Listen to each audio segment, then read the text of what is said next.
Баршаңызға сәлем достар. Бүгін мен сіздермен үй жағдайында жасалатын осындай өте дәмді шағын пиццалардың рецептісімен бөліскім келеді. Менімен бірге болыңыздар. Ал ендеше кеттік. Ең алдымен қамырын дайындап алатын боламыз. Ол үшін ыдысымызға ұнымызды салып, және суымызға тұзды салып, араластырып, суда ерітіп аламыз. Суымызды құямыз.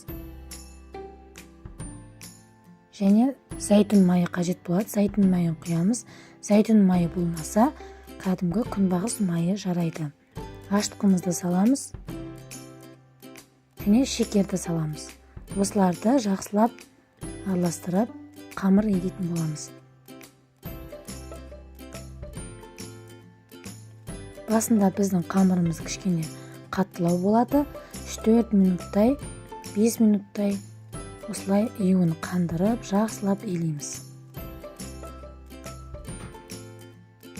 Міне мен 5 минуттай қамырымды иледім. Енді бетін салафанмен жауып, үстінен мата майлықпен жауып, 1 сағатқа қалдыратын боламын.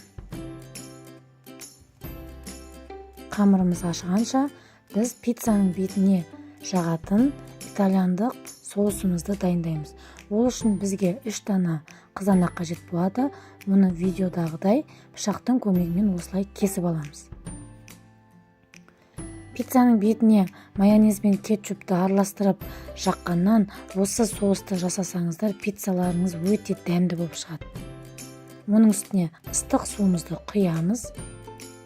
Бетіне дейін толтырып, одан соң оны 5-10 минутқа қалдырамыз. Міне 5-10 минутымыз өтті.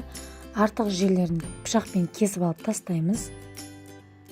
Осылай ыстық суға салғанда біздің қызанағымыздың сыртқы қабығы осылай тез алынады.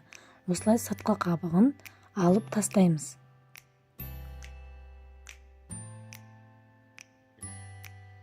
Міне барлығын алып тастадым.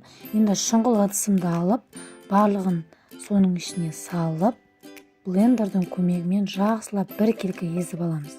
Сізде блендер болмаса, ет тартқышқа салып алсаңыз болады. Міне бізде осындай сұйық масса пайда болады. Енді отымызды жағып, ыдысымызды қойып отқа, үстіне сұйық майымызды құямыз.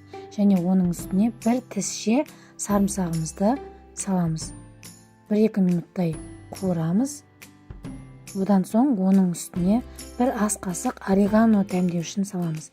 Бұл орегано дәмдеуші кез келген дүкенде сатылады. Сіздерге қазір суретін көрсетейін. Міне осындай дәмдеуш. Оны да 1-2 минуттай қуырамыз. Баяу отта қуыратын боламыз.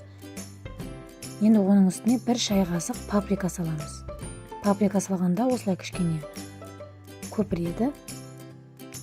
1-2 минут оны да қуырған соң, енді езілген қызанағымызды үстіне құямыз.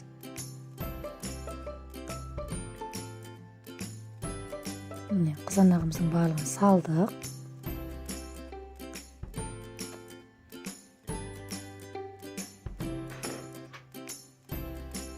Енді шым-шым тұз саламыз. 3-4 минут осылай отта бұқтырып аламыз. Одан соң отты өшіреміз. Міне біздің итальяндық соусымыз дайын болды. Пиццаларыңызға өте керемет дәм береді. Жасап көруге кеңес беремін. Міне осындай болып шығады. Міне біздің қамырымыз жақсылап көтерілді. Енді оны ыдысымыздан алып,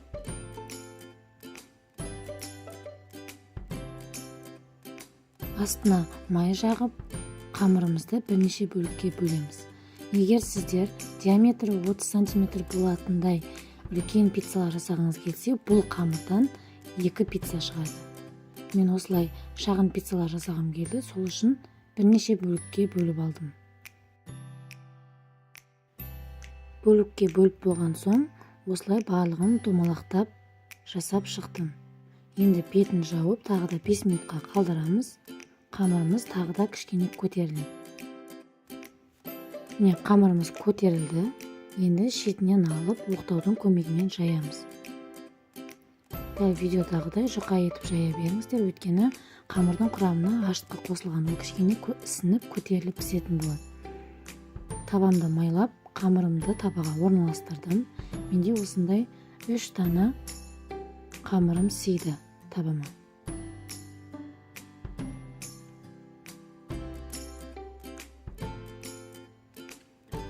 Енді үстіне осы өте дәмді соусымызды бір келкі етіп жағып шығамыз. Видеом сіздерге ұнап жатқан болса, менің видеома лайк басып, каналыма тіркеліп, басқа да видеоларды жіберіп алмас үшін қоңыраушаны басуды ұмытпаңыздар. Міне бір келкі етіп жағып шықтым.